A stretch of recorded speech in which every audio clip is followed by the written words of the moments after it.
All right, guys, this is an upper body day on my combine program that I'm running right now. You can run this program with me if you join my Haas Concurrent training team via the Train Heroic app. You also get a 7-day free trial on the app. But it was another early morning training session that I had to do because I had a 6 a.m. client this morning, so that's why it's dark outside. It was actually kind of cold outside. It was like 56 degrees, so that's why I was wearing that hoodie. Quick Barbell Apparel shout out because it's one of their stealth hoodies that I was wearing. But I'm just showing you my quick warm up here that takes just about 2 minutes to get done. So it's body weight squats, quick feet wide outs, gate swings, jump squats, overhead squats, and snatch balances. I just ran through that one time. It took about 2 minutes and I feel pretty warmed up after that. So then I put 135 on just for some muscle snatches.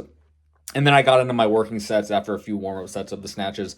But for the power snatches, I put 225 on the bar and I performed sets of 4 and I clustered the sets into a 2+2. So 2 reps, then a short 20 to 30 second break, and then 2 more reps. So I did several sets of that. Blaine McConnell on a recent YouTube video mentioned something about putting the VBT tracker closer to the center of the barbell. So I tried that, but I noticed that it was like I was way too concerned about kicking it with my feet, and it just kind of messed up my comfortability with the lift. So that's why some of them are pretty ugly. So I ended up just moving the VBT tracker back to the edge of the barbell. But yeah, for this program, I'm using straps for all of my working sets of snatches, and I'm only going to be doing power snatches. So I'm not doing any full snatches. So I'm really just trying to overload and be as explosive as possible. And I'm a bit less concerned with technique with the snatches, a little bit less concerned with being super precise, and less concerned with all the details of the lift. So my best rep of the day ended up being a peak velocity of 2.81 meters per second. And honestly, I'll probably just keep snatching 225 until I'm consistently moving every rep above 2.75 meters per second. So once I get that consistent speed at 225, I'll add more weight to the bar. So then after the snatches, I moved on to some vertical jumps. I wanted to get approximately 15 true max effort, high quality jumps. So I did some jumps over the hurdle and I did some jumps on the OVR jump system just to check my jump height for the day. My best measured jump for the morning was 30.8 inches.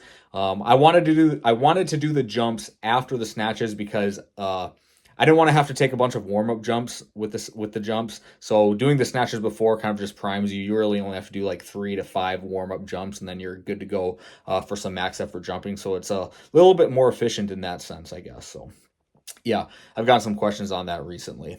But after the jumps, I moved on to the bench press. I hit triples at 325 at an average velocity of 0.25 to 0.35 meters per second on the final rep of each set. So average velocity of 0.25 to 0.35 meters per second on the final rep of each set, which was my target velocity.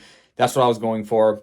And I'm thinking that peak velocity actually might be a metric I want to use for the non-dynamic lifts also. So bench presses, squats, deadlifts. I want to look at peak velocity too, but I need to think about it more before I come to any sort of conclusion on that. But something I've been thinking about too. I'm still working the heavy dynamic isometric reps. The more I do these, the more I like them. I just wish I could get some quantifiable data on them. But who knows? Maybe someday in the future we can get that via some sort of research study. Maybe I'll be able to do that with my job on campus with a new exercise science or kinesiology lab coming to campus.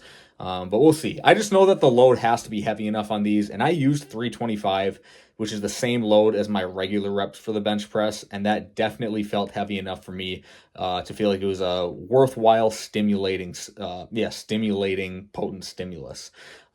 Yeah, and I finished off the session with some pendlay rows. My top set was 410 pounds for 5 reps, and I just followed that up with some back off sets at a higher rep range. Yeah, so that was my training session, guys. Go ahead and put any sort of comments that you might have in the comment section, and I'll try to get to them in a future video. Thanks for watching. Peace.